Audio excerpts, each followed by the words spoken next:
El tema de hoy vamos a hablar de cómo contar una historia del pasado. How to tell a story from your past. That's today's topic. How to tell a story from your past. So talking about the past or past memories.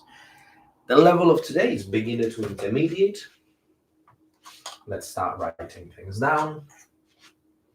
What colors do we use? Blue and red? Yeah, but first we're going to write. Why can't I open this? There we go. Spanish life class.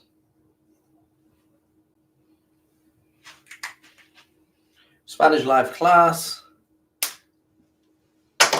And it is on Wednesdays at 9:30 UK time. 9:30 p.m. UK time. That is today's class. That is the class every week, or most weeks. I try to keep it every week. But of course, sometimes, things happen. Plans change. Anyways, today's topic is going to be, I have my notes here on my phone. You guys know how it is. I tend to forget things if I don't have my notes, or I can go off topic for too long. So today we're going to talk about pretérito imperfecto y pretérito perfecto. Pretérito imperfecto. Pretérito imperfecto y pretérito. Oh no, you can't see here very well because of the light. Hold on a second. What if I do this? Well, then you can't see me. I don't like this. What if I do this? That didn't really make it better. I don't know what to do. I have an idea. What if I put it here and then I point it at the wall? Now I look like a ghost. No.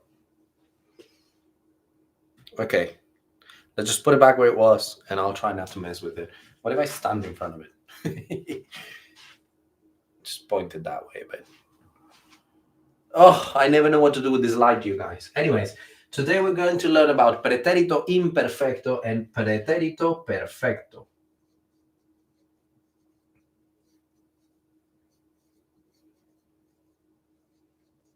Pretérito perfecto. These are the past tenses, the two most commonly used past tenses when we're trying to tell a story, when we're trying to talk about the past, right? So that's why we want to go over them today. Today's topic, the goal of today is to learn a little bit about how to talk about something from your past, how to tell a story from something that happened before in your past, maybe in your childhood, maybe, I don't know, when you were in school or last year or whatever. So that's why the topic of today is pretérito imperfecto, pretérito perfecto. Now, this can sound a bit menacing. It can sound a bit scary. Maybe the names sound a little bit scary to you, but they don't have to be. I'm sorry, I can't get over the fact that the light is literally on the whiteboard and you can't read it. What do I do about that? I don't know what to do about that. What if I just point the light the opposite way and hope for the best? Or maybe that's... Okay, it's still kind of dark, but at least you can see me and now there is no reflection on the whiteboard. Okay, let's just roll with this. This can sound a little bit challenging, a little bit scary maybe because of the name, pretérito, pretérito imperfecto, pretérito perfecto. But this word, pretérito, just means past in Spanish grammar. We don't really use it in any other context other than within grammar when we're learning grammar. So it's not even that useful of a word for you to know. Just know that whenever you see this, it just means past. It just means the past, like imperfect and past perfect. That's just it, okay? So it's just the past. It's just another word for past. Might be interesting to figure out where it comes from and why it's called that. I don't know why it's called that. I mean, I don't know the etymology of the word. I'm looking for my eraser. I don't know where it is. Hold on a second, you guys. Where's the eraser? Oh, it's over here. It's on the desk. I found it. Sorry. Okay. Back in frame we go. Hello. So, that's what we're going to be learning about today. Let's get started. Let's see. So, how about we start with a question? Let's talk about, I'm going to ask a question. If you're watching this live, I think there's only Andrea is live right now. It's all right. Andrea, you can answer on the live chat. And if you're watching this as a video after it's been uploaded, then leave your answer in the comments and I will come back and check them and give you any feedback on it. So you can practice a little bit. So the question would be, ¿Cómo eras? ¿Cómo eras de niño o niña?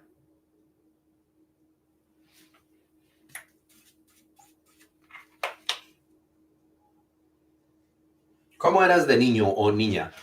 When we do this in Spanish, it's because we don't want to write niño, niña. This kind of works for both. But this is not formal writing. This is a very informal writing. This is a very extra official way of writing. Obviously, the correct way, the formal way would be niño and niña separate with, O and A. But this kind of represents both when you're trying to just be quick. Again, you can use this when texting, but you can't use this. Let's say you're writing an official paper, you're writing a document, or you're taking a test. Let's say that you're trying to, take a test to prove your Spanish or to improve your Spanish. You can't write it like this. You have to write like this, niño o niña, or both, niño y niña, right? So anyways, ¿cómo eras de niño? Or ¿Cómo eras de niña? That's the question. I would say, give me 3 words that describe how you were, right? So do you understand the question? How were you as a kid? What were you like as a child? What were you like? That's kind of like the more accurate way of translating it. What were you like when you were a kid? What were you like when you were a child? That's the question. So let's say 3 words to answer this question. I'll give you my example and then you give me yours in the comments down below. I'll give you my answer. Well, my answer to this question would probably be, what would my answer to these be? Callado? No, that's not true. I've always been very talkative, but I wasn't very social with other kids. I was social with adults, not with kids. Curioso. How about that? Curioso. Curioso. ¿Cómo eras de niño? Yo era muy curioso. Era muy curioso. ¿Qué más? What else can we say about me when I was a child? Curioso. Preguntón. That's a good one. My mom would always use this. My mom would always tell me this. She would always say, ay, eres muy preguntón. Which I guess is another way of saying the same thing. But not necessarily. There is a bit of difference between these two. Curioso, right? Curious. Preguntón. Preguntón comes from the word pregunta, which means question, or preguntar, which means to question, to ask questions. Preguntón is someone who asks a lot of questions. So if you ask a lot of questions, preguntón. if it's a girl, preguntona, right? Preguntón, preguntona. Someone who asks a lot of questions. I think they are related. Like they're obviously very similar. There is a lot of things in common between these two adjectives, but they're not exactly the same because you could be curious but not asking questions. You could be curious in the sense that you are out there trying to figure things out for yourself, but you're not asking questions. You're just trying to find out and test things and, find things and go on adventures. I don't know. That's an example. But that doesn't necessarily mean that you ask a lot of questions. Now, obviously, I think they very commonly go together, but they don't mean the same thing. So, curioso, preguntón. What else was I like? Gosh, I don't remember what I was like when I was a kid. I mean, I do remember, but like I don't remember adjectives that I could use to describe myself. What else would my mom describe me as? Cariñoso, that's a good one. Cariñoso.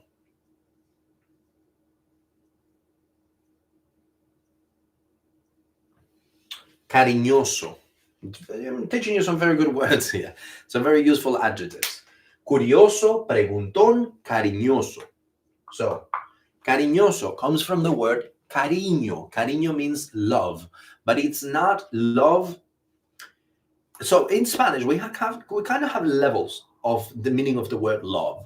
In English, there's usually just love, and you just use that. We have different kinds of love and different levels of how deep it might mean the level of love that you're talking about. So cariño, it's like a tender love. It's not necessarily romantic love, like between a couple. It can simply be to describe any kind of love, which again, in English, you just say love for everything, right? You just say love for your family, your parents, your partner, your kids, everybody. Sometimes you can even say about your friends. So love in general is just very, very generic, very not generic, very general in English. It can be used for a lot of things. In Spanish, we like to be a bit more specific with the words we use around the concept of love and how they are different ways of love, different kinds of love. So cariño is like a tender love. It's like a cariño. Is there a better translation for this word in English? Maybe that's what I'm trying to think about. I'm not sure, but well, there we go. So cariño, it's that type of love. Cariñoso is a person that gives a lot of love, but like a lot of very sweet love, like very innocent love, very tender, childlike love. That's cariñoso, right? So cariñoso would mean a kid that is, constantly hugging their family, their parents, telling them they love them. That's kind of like that's what that describes. So that's what I was like when I was a kid. I was always hugging my parents, hugging my mom, telling her I love her, asking her if she loved me back. I was very like that. So there we go. Curioso, preguntón, cariñoso.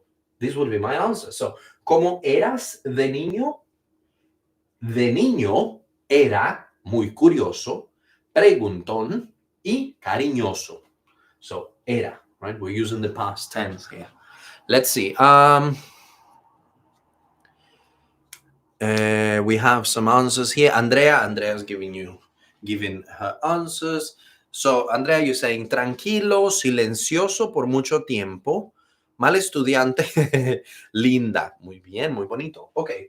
Now, just one thing. Remember, Andrea, when you're talking about a girl, you have to end the word with a, right? Especially in the adjectives. So instead of tranquilo for yourself, you would say tranquila. Silenciosa por mucho tiempo. Mal estudiante. Estudiante ends in E, so that's neutral gender, so that one doesn't matter. We don't have to change that one. That doesn't change. And then linda, you already used the A, so that one's perfect. Okay, muy bien. Very good. Thank you, Andrea. Muchas gracias. So how about you? If you're watching this as a video, leave in the comments 3 adjectives. Describe how were you as a kid with 3 different adjectives. You can reuse some of mine. You can use some of Andrea's that she left it on the chat, so you will be able to see it on there. Or just find some of your own and describe yourself. Or let me know how you would like to describe yourself in English, and I'll tell you how to say it in Spanish. Okay. Muy bien. So that's it. Where are my notes? Back to my notes. What was the next point I wanted to talk about today? My phone is not unlocking. Hello, wake up. It's me. Hello. Why is my phone not recognizing my face? It's not even trying. Oh, okay. Never mind. 1 second. I need to put my password in. Sorry, guys. Sorry. Okay. So that was the question, right? A good one. So, silenciosa por mucho tiempo, right? Andrea said very quiet, like for a long time. You could say tímida. Tímida. That means quiet. It also kind of means shy, but usually we use it when we want to talk about a kid that is really quiet. Okay, so. Oh wait, you can't see down there, can you? Thereabouts, just about. Okay. Tímida, right? Quiet or shy. Right? I wrote it with A because this one is for you, Andrea. So this one would be with A. If it was for me, it would be tímido. But I was not like that. I would never stop talking since I was a kid. I've been a bit of a yapper. I'd never stop talking. So I wasn't tímido at all. Okay, let's keep going. So that's for the question. How did you do? Let's see now. So that's a good way to start. You might want to be telling a story about your childhood, and you could add a bit of extra information. Tell your listeners, tell your friends or whoever's listening to you a bit about how you were when you were a kid in that story. And that might explain a bit more about the story. You don't need to just talk about what happened. You can also talk about how were you when you were a kid. Okay, now let's talk a bit about grammar. Pretérito imperfecto. So, pretérito imperfecto. Where's my blue? There we go. Blue marker. I'm struggling with these markers. They're really hard to open for some reason. Like they click really hard when I close them, and it's really hard to open them back again. I usually would just open my markers with one hand so I can keep doing my teaching and hold my notes here. But these ones I need to use both hands. Bit dramatic with how secure they are. Unnecessary, if you ask me. So, pretérito imperfecto. We're going to talk about that one first. Pretérito imperfecto. If we have enough time on today's class, we can talk about pretérito perfecto as well. Not sure. Maybe we'll have to do this in 2 sessions because, you know how it is. I have this class, and then after this, I have another class, and I have to go to sleep because I have work in the morning. No hablé hasta los 3 años. Oh, wow. Yo no recuerdo, no lo sé. Mi mamá nunca. No recuerdo si mi mamá me dijo a cuántos años hablé yo, pero siempre he hablado mucho. Pero también tengo mi mejor amigo, tampoco habló por muchos años. Era muy tímido y no hablaba mucho. Y ahora sí, ahora le gusta mucho hablar, pero solo con sus amigos cercanos, no con cualquier persona. Okay. So, pretérito imperfecto. What do we use it for? Under what circumstances? Remember, this is what I always like to say. This is what I love to teach. This is how I like to learn languages, how I learn the 4 languages I speak, and how I always recommend people to learn, how I recommend to my students to learn. All my students, by the way, if you want to sign up to study with me, if you want a private class with me, I'll leave my website on the description of the video after the live class. So you can go to my website and book a class with me if you want private Spanish classes with me. But anyways, I always tell my students, think about the context in which you use the things you're learning, right? Don't just learn their translation, learn the context in which you're meant to use them. So what is the context of pretérito imperfecto? When do we use it? When do we need it? Well, we need it to talk about habits and descriptions in the past. These are the 2 main things that we use it. We use it for habits and descriptions from the past. From the past, right? Obviously. From the past. Not from the future, not from the present, from the past. Okay? So, let's see the most common structures. I'm going to give you 2 structures that you can use. One of them is going to be yo era, right? The one we just saw the example of, the question of ¿cómo eras cuando eras niño? O ¿cómo eras de niño? Yo era, blah, blah, blah, blah. Well, that's this one. It's pretérito imperfecto. Because it comes from the verb to be, ser in the past, era. Yo soy, yo era. And that's the past. So, if you're talking about yourself, you can say yo era. Let's write that in red. No, let's write the translation in red. Yo era, right? I was. Yo era. Now, we can use it for a lot of different things. We can use it to describe yourself. We can talk about, like we just said, yo era tímido, yo era curioso, yo era cariñoso, yo era, no lo sé, all the adjectives we talked about, right? Or you could talk about other things, like things that you wear, meaning your profession that you used to have, if you change your professions and now you do something else. Or if you're talking about your career and the job that you had before, that at a different company from where you are now, and that job title was different, you could talk about it like that. Yo era, right? So, an example, I can say, yo era profesor en China. Yo era profesor en China. I was a teacher in China. Now, I'm still a teacher, but I'm not in China anymore. So that's in the past. That's why that's in the past, right? And I'm describing what I was. I was a teacher. I'm describing my job, my profession. So, yo era profesor en China. Or if you want to make it longer, you could say yo era profesor cuando vivía en China. That's another way you can do it, right? I was a teacher when I lived in China. So that's my example. What else? We could obviously take it into the beginning of how to tell a story about a particular moment in your past. The very common one, the very obvious one, cuando era niño, blah blah blah blah blah blah. Cuando era niña, blah blah blah blah blah. So you could say, cuando era niño, iba al parque con mi mamá todos los domingos. I don't know. When I was a child, when I was a kid, I'd go to the park with my mom every Saturday. So that's one way we can do it. Let's write it down. Right? We're using cuando to give us a time, to tell us that we're trying to locate this story in a moment in time in the past. That's why we're using cuando, which means when. So we could say, oh my God, I forgot to post on Instagram that I'm live. You guys, I forgot. My bad. That's probably why nobody's here watching apart from Andrea, because obviously Andrea is always on time for her classes. But I think everyone else might have missed that I'm here teaching because I forgot to post on my Instagram. Whoopsies. I've been quite busy today. I didn't have time to do that. I forgot. I'll do it next time. It doesn't matter.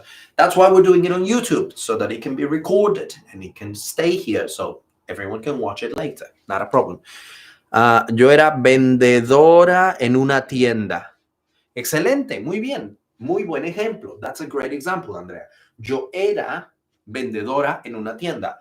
I was a salesperson in a shop. So we're talking about the past.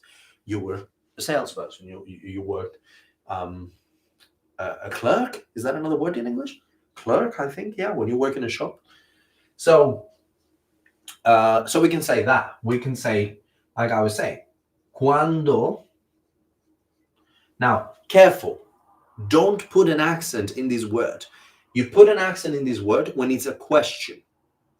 When you want to ask, like, ¿cuándo vamos a cenar? When are we going to have dinner? That's a question. So you put an accent on it. You put a tilde on it, right? But if it's not a question, if it's a statement, then you don't put a tilde on it. You don't put an accent on it, okay? So, anyways, carry on. Moving on. What was I saying? Cuando era, blah, blah, blah, blah. This is a very good way of starting a story and telling everyone about the time in which you're going to tell them the story. When, what are we talking about? Well, in this case, we could say a very common one. Cuando era niño, bam, bam, bam, bam. When I was a child, when I was a kid. Cuando era niño, mi mamá me compraba. Look, we're sticking to the same tense, right? Era, compraba, different verb, but same tense. We're doing it in pretérito imperfecto. Mi mamá me compraba un dinosaurio Dinosaurio. Cuando. No, no, no. I don't want to make it too long, too complicated. So I'm just going to say por ir al dentista. This is a very beautiful memory I have of my childhood. My mom would always buy me a dinosaur toy. I loved dinosaurs when I was a kid. My mom would buy me a little dinosaur when I had to go to the dentist because I had a lot of problems with my teeth. I had to go to the dentist very, very often, and it was quite painful. So I was like a bit scared, but also like it makes sense why I was scared. It actually hurt. It was painful. So it wasn't just like, oh, I'm scared, the dentist. No, no, like it was painful. So my mom wanted to encourage me and like be nice and kind to the fact that it was painful. So she'd buy me a little dinosaur because that was my favorite thing. I love dinosaurs and I love collecting them. So I had like a collection of like small, tiny dinosaurs. Like I had like 50 of them. I loved them. You see how much I had to go to the dentist? A lot. 50 dinosaurs? Come on. So, yeah, my mom would buy me one every time we would go to the dentist. So, cuando era niño, mi mamá me compraba un dinosaurio por ir al dentista. Por, in this case, means as a result of this, right? Like, due to this, that's why these would happen. So, like, these would happen, the getting a dinosaur would happen because of me going to the dentist. So that's what that means. But anyways, we're focused on this part. Cuando era niño, right? Now, how can we do it different? Because you're like, okay, maybe not every story I'm going to be telling is going to be about my childhood. Maybe some stories will be about the past, but not about my childhood. Well, I could say, we can change it. All we need to do is think about a different time and a different description that defines that time, and that's how you can frame it. You can say, cuando era estudiante en and here you have options. Cuando era estudiante en el colegio, in high school. Cuando era estudiante en la universidad, at uni.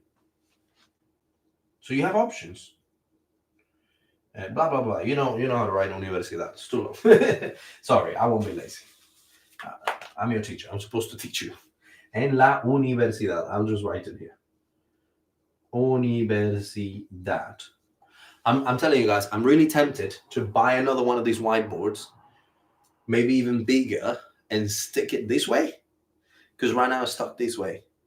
And that's quite annoying. Because like, I can't use the whole thing to the bottom. Like, you can see it till here. I still have like about that much space left at the bottom that I can't use because you can't see it. And if I lower the camera too much so you can see that, then you can't see me. And you can't see the top. And also there's all of this wasted space here, which is just the wall. And this wasted space here, which is just the wall, because I stuck it this way instead of that way. Anyways, I'm rambling again. Cuando era estudiante en la universidad. When I was a student at uni. And then you can tell a story about what happened when you were a student at uni. You could say, cuando era estudiante en el colegio, when I was a student in high school. These and these and these happened, Cuando era estudiante en la universidad, no lo sé. Conocí muchos amigos de muchos países, por ejemplo. Right? That's a good example. So there you have it. Like, you can use that era, right, the pretérito imperfecto, together with cuando, to make this into a structure that you remember to use whenever you want to tell a story about a particular time. It can be about the job you had before. You use that as a time, and then you start your story from there, and then you tell the story about how you met a coworker, you met a good friend, or you had a problem with someone at work, or whatever. This is very good for interviews as well. Think about it. If you maybe are learning Spanish because you want to use your Spanish for work, and you're going to have to do interviews in Spanish, they might ask you, okay, well, tell me a story about how you dealt with a challenge at work in your previous jobs. And that's how you're going to start. Because you might be like, well, how do I start telling this story? I know how to tell the story, but I don't know how to start. That's how. Cuando era, and whatever your job was, and then you talk. Or you could say, okay, I'll give you an example of a job I used to have. I could say, Cuando era ejecutivo, I'm translating here because my job was in English, so that was not what it was called in Spanish, but that's kind of what it means in English. Cuando era ejecutivo en the company was called, what was the name of the company? What was the name of the company where I used to work again? Yeah. WPP. That was the name of the company. Cuando era ejecutivo en WPP, blah, blah, blah, blah. And you tell your story about what happened, about the challenges you faced when you were at that work, how you dealt with it, what you did about it, right? So there you go. So that's a very good use of the pretérito imperfecto. Now, obviously, the grammar of it, the reason why I'm not teaching you the whole grammar is because you can find that online. And I think I already made a video about it on this YouTube channel. Or maybe I haven't, and I plan to do it, and I'll do it, and it will be here. Point is, the grammar point is one thing. I could teach you that, and we could do that, and I think I've already done that many times, or I will do it in this YouTube channel at some point when I make a video. But this is more about how to use it in real-life conversation, in real-life situations. That's kind of the point of these classes. These classes are not about to teach you very specific grammar points that you could learn literally anywhere else, but rather this is more like a real class where you could learn real circumstances, real life situations where you can use the things you're already learning, the things you already know. You probably already know about pretérito imperfecto, but you're wondering, when do I use it? How do I use it? Well, that's what I'm giving you here. Real examples of when you can use it. Okay, now we have another one. Let's say I'll give you no.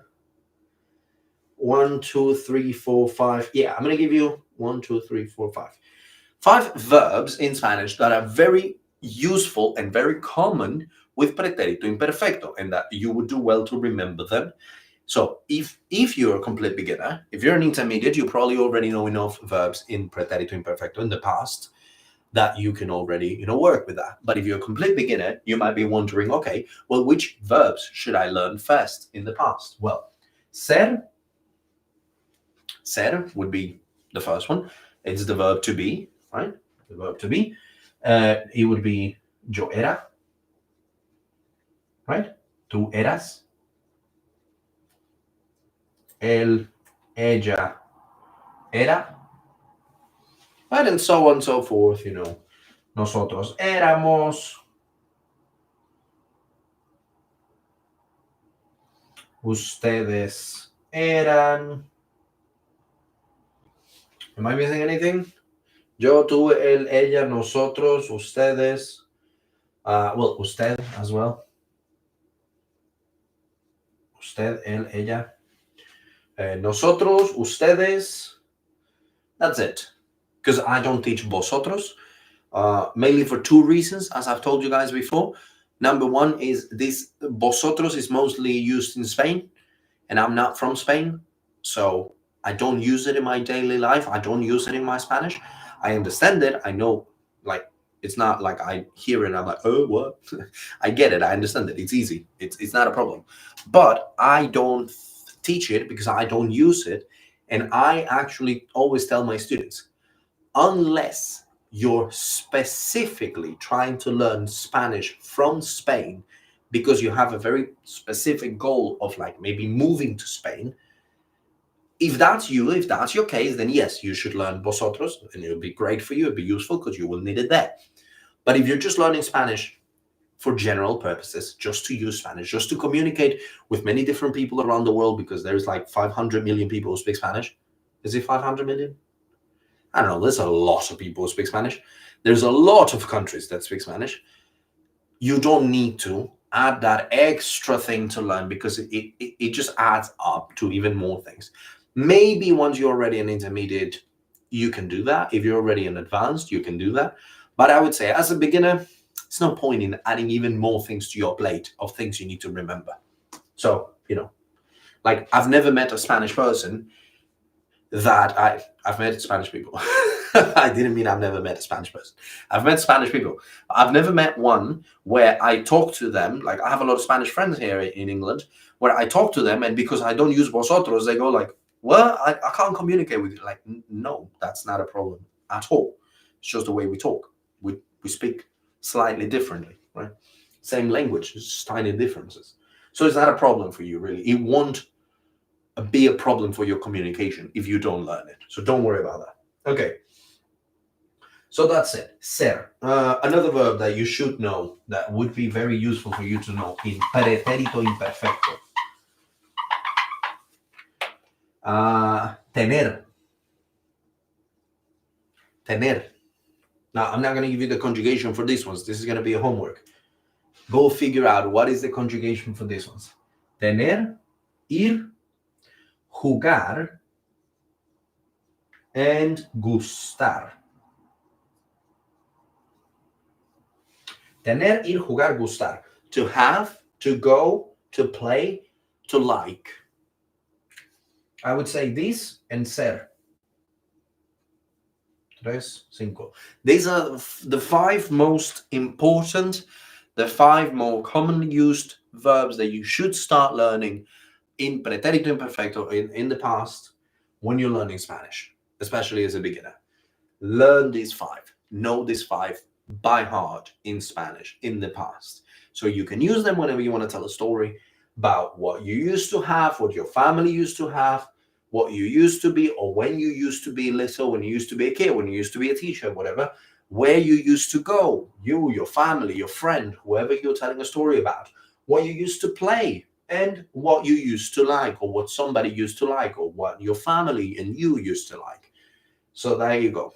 This is, this is what is, this is why I think these 5 are quite important, quite useful.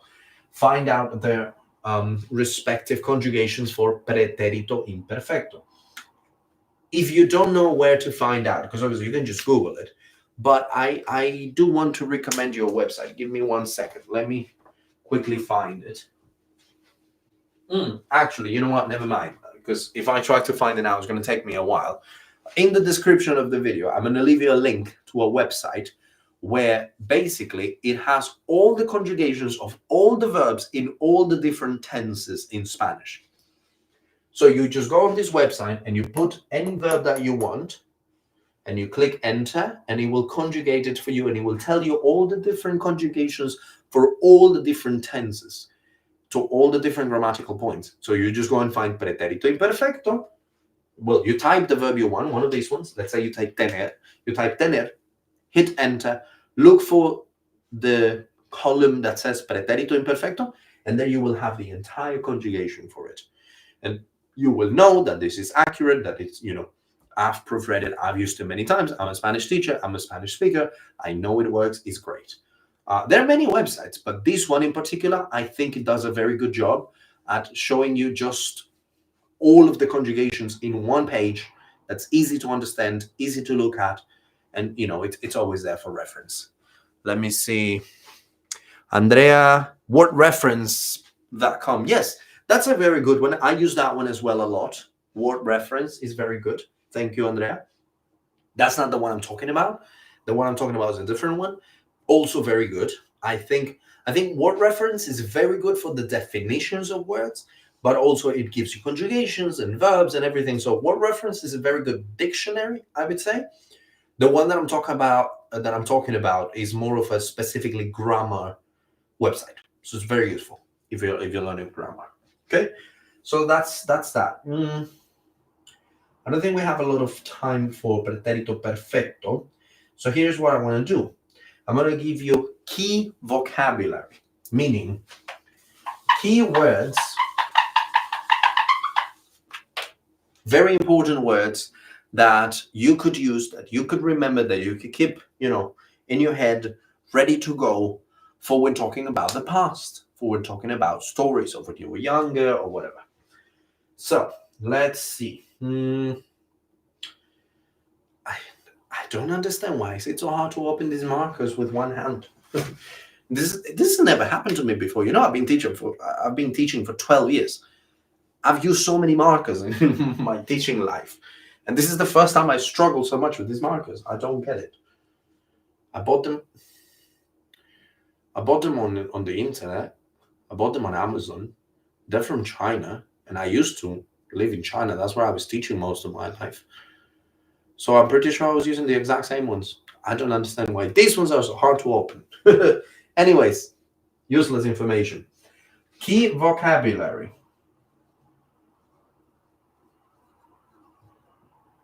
Right, this is good for your vocab building, for enhancing your vocabulary, knowing more words.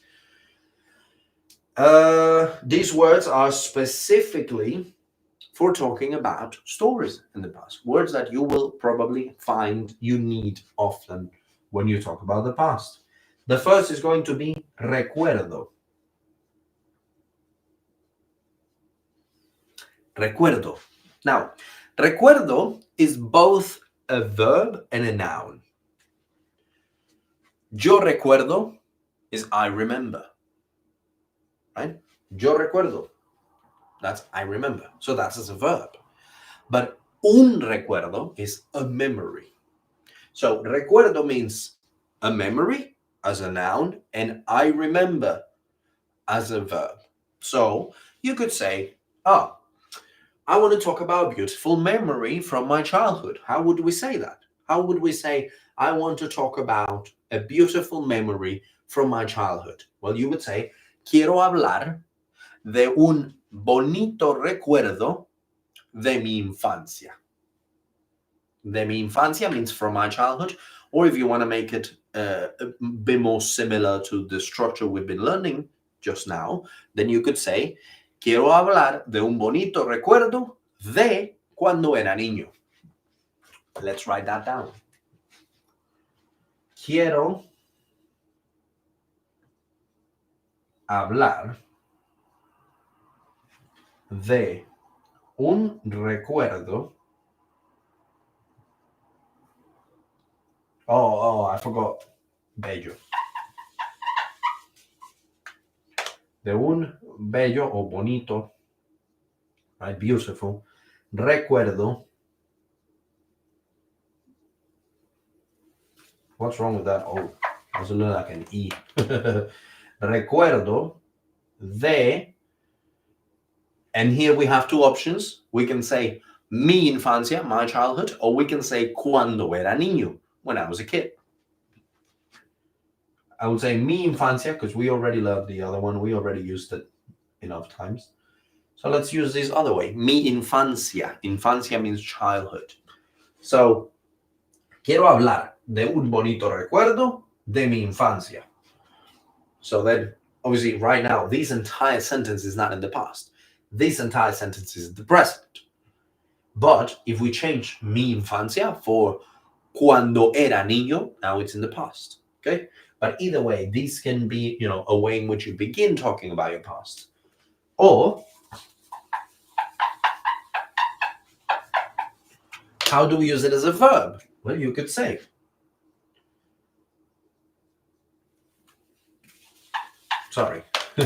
you can start with recuerdo. So you say, recuerdo, because it's in the present, right? Because you're remembering it now in the present. Recuerdo que cuando era niño, bla, bla, bla, bla, bla. Recuerdo que cuando era niño, I remember that when I was a kid, yada, yada, yada, whatever else you want to tell us. Okay? So that's how we use it as a verb. So, recuerdo, it can be a memory, or it can be I remember. Next word. Infancia. We just went over it. Infancia. I'm getting ahead of my own notes. Infancia. Infancia means childhood. Right? So how do we use it? Well, you just saw an example. Quiero hablar de mi infancia. I want to talk about my childhood. Or you could say, oh, tell me a story from your childhood. How do we say that? We can say, cuéntame una historia de tu infancia. Tell me a story from your childhood. Okay? Infancia. So So there we have it. Infancia, childhood. Muy bien. Very good. Moving on. Oh, that was that was so quick. That was so smooth. I did not think that was going to work. Viaje. Viaje. What does that mean? Anybody knows what viaje means? Un viaje. I'll give you a sentence with it before I tell you what it means.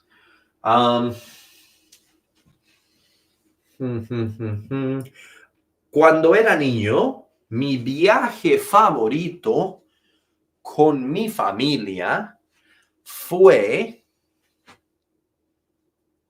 o era, because we're using pretérito imperfecto, era ir a la playa, a la playa en el Pacífico. Okay, there we go. Just made the full sentence. Somebody wrote over here, vacation, trip. Yes, that's right. A vacation, a trip. That's viaje. So, the sentence I just made. Cuando era niño, mi viaje favorito, my favorite trip, my favorite vacation, was ir a la playa al Pacífico. Or al Océano Pacífico, the Pacific Ocean. Okay, so there, because in my country we have both. We have the Caribbean and the Pacific Ocean. We have both. So we can choose which one you want to go to. And we would often go to the Pacific. We wouldn't go to the Caribbean that often when I was a kid. I've been now when I'm older, but I didn't used to go that much when I was a kid. Actually, I don't think I ever went when I was a kid to the Caribbean with my family. Yeah, that's true. I went to the Caribbean first time by myself. Like not by myself, but now as an adult. Now with my family when I was a kid. So anyways, yeah. Viaje means a trip or a vacation. You're correct. Who's that? Jay Love. Jay, is Jay your name? Not sure. Hello. Are you a new student? I don't think I've seen you before in the group chat. Hello. Welcome. Thank you for watching. Okay, viaje. We're almost out of time today, by the way, guys. Because, oh my days, wait, hold on. Oh, por Dios. We need to finish. I have another class. Okay. And I need to prepare for my next class. Yes, Jay. Muy bien. Mucho gusto, Jay. Familia. How's your Spanish? What level of Spanish are you at the moment, Jay? Familia, I mean, that's obvious. Familia, we know familia. Jugar, we talked about it, to play. Amigo, we talked about, we probably know that, but I'll write it down just in case. Amigo, amiga. Right? Very common word when you're talking about the past, because you could be talking about your friends from your childhood. You could be talking about your friends from when you lived in a different part of town, when you lived in a different city. I don't know. You could be talking about your friends under many different circumstances when you talk about the past. Maybe we want to talk about a trip you took with your friends. So you would need this word, amigo, amiga. All right? Let's see, Andrea. Recuerdo que cuando era niña viajaba mucho. That is a perfect example. Muy bien. Buen trabajo. Excelente. Very good example. Recuerdo que cuando era niña viajaba mucho. Now, notice, and that's exactly right. You did it exactly right, Andrea. When we use recuerdo at the beginning of the sentence, we very often use que. Recuerdo que. Yara, yara, yara. Recuerdo que cuando era niño. Recuerdo que cuando era niña. Recuerdo que. So very often we will use que right after recuerdo. There's a reason for that. It's a whole grammatical structure. We don't have time to go over it today, but just remember that when you use it like that, you will need it. You need que. Let's see. Jay says, I can't get out of beginner. Because I asked you what was your Spanish level. Sorry, my memory is barely functional. I literally just asked you a minute ago, and now I forgot what you were answering. You can't get out of beginner. Well, you know what? This is not uncommon. So, don't feel bad. It's not uncommon. It happens. It's very common when you're learning a new language, when you're learning Spanish in this case, but when you're learning any language, because like, I teach multiple languages. I don't teach just Spanish. I also teach English. I teach Chinese. And I've learned 4 languages. No, I didn't learn Spanish. That's my native language. I mean, I learned it but when I was a baby. So I have no idea how I did that. But I learned the other 3 as an adult. My second language I learned when I was 16, 17, which is English. So I know a lot about it, and I know how it goes. And it's very common to plateau with your progress. You make progress, and then you get stuck. And this happens as a beginner, this happens as an intermediate, this happens as an advanced. I feel it too. It happens to me, it happens. I'm sure Andrea knows that this happens to her as well sometimes. What you need to do is you need to understand where are you stuck and what caused it, so that we can challenge you that little bit extra to give you that little extra push. Today, we've unfortunately run out of time, but I would love to help you with that. So I don't know if you're already in the group, in my Spanish group, my Spanish community. I will put the link for it down on the description of this video, but I don't know when I will have time to do that. Hopefully one of these days. But if not, go on my Instagram and you can find it there in my bio description on my Instagram. You can find it on the description of any of my other YouTube videos. It's under there. It says join my community. Just click there, join the community, say hi, and leave a question of like, I'm stuck as a beginner, what can I do? And then I'll start helping you from there. I'll answer your questions and I'll try to help you out, because we've all been there. It happens. And I'd love to help you with that. Okay. Muy bien. Well, thank you very much for watching, Jay. Andrea as well. Muchas gracias por ver la clase. Thank you both for watching the class. If you're watching this as a video after it's already been uploaded, thank you very much. Leave your comments in the comment section down below with any questions, with answers to my questions, and any feedback you need help with, and I'll be able to help you there. I'll be very happy to help you there. See you next week, Wednesday, 9:30 UK time, whatever that is equivalent to where you live. And yeah, remember to join my community and subscribe to the channel so you don't miss future videos. Okay? Muy bien. Muchas gracias. Nos vemos. Buenas noches. Chao.